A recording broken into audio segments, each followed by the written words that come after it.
Hey there everybody, my name is Mira Scarlett and today I'm going to show you how I made the armor for my original cosplay design based on the Pokemon Primarina. In this video I'm going to be going over how I made my own custom designs for the armor, how to convert them into a cut file for my ScanNCut machine. I will also show you how to apply the designs, seal, and paint your foam. So let's go ahead and get started. I drew the designs I wanted on my armor in Procreate and exported it as a PNG file. Then I clicked on the image tracing option and opened up the file in Brother Canvas workspace so that I could convert my design into a cut file. Since mine is a simple black and white image, I reduced the number of colors to 2. As you can see, as the number of colors goes down, it traces more parts of the image that it didn't pick up before. Make sure all the pieces you want cut are outlined in blue. Adjust the tracing options if necessary. In this case, tracing the area by color allowed it to pick up all parts of the design rather than just the outside edges. Press OK and the image will appear on your workspace.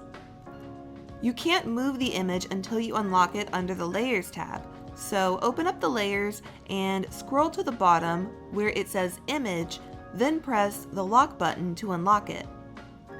Now you can move your image and adjust it to the size that you want so that it will fit your project.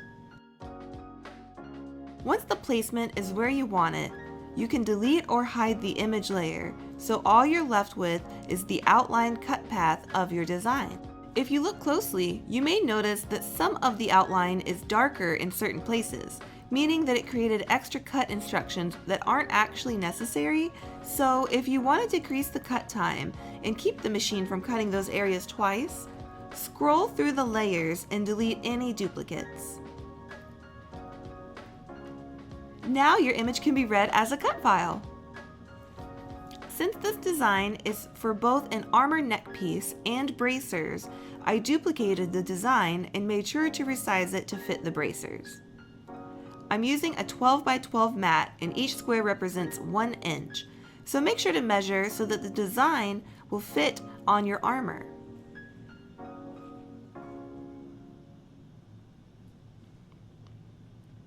Once you have everything where you want it, now you can transfer the FCM file to your Brother ScanNCut machine.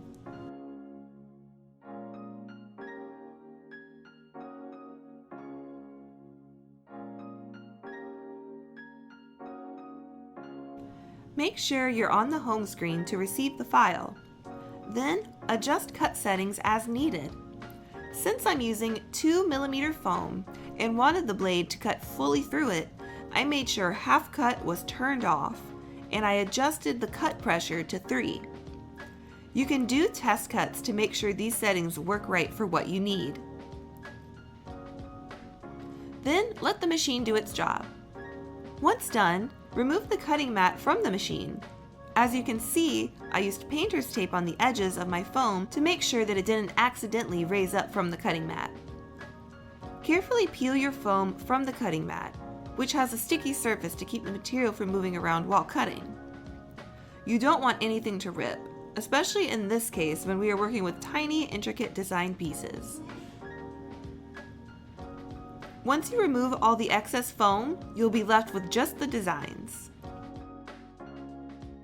To attach the designs to my armor, I used contact cement. Apply a bit to the foam piece, and then spread it out thinly with another piece of scrap foam.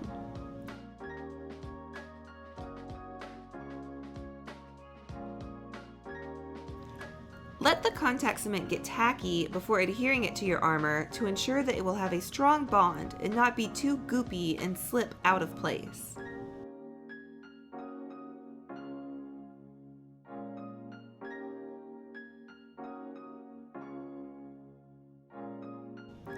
I continued this method for both the neck armor and the bracers.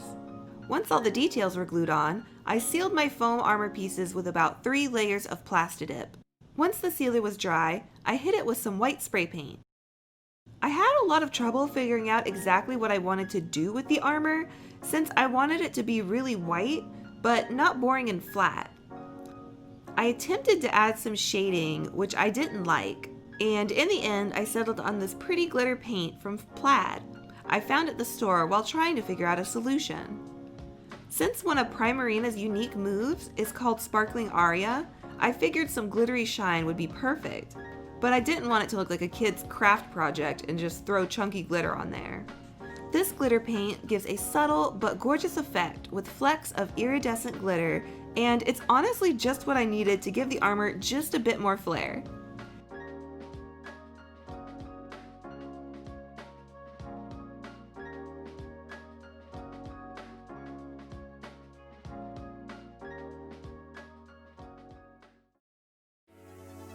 In the end, I added some rhinestones and jewels as well. I honestly want to add more to it, but in the end, I think it worked out nicely with the rest of the costume design. I'm quite happy with how my Primarina Gajinka design came out, and I can't wait to continue learning more about foam armor making.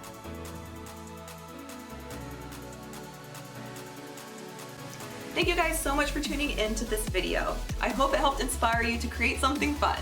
If you enjoy sewing and cosplay related content, then please click subscribe so that you'll know the next time that I upload a new video. You can also check me out on other social platforms such as Twitter and Instagram. I am under the name MiraScarletTV on all of those. You can also check out my new website, MiraScarletTV.com. Thank you all so much for the support. I truly appreciate it, and I can't wait to see you guys in my next video. So until next time!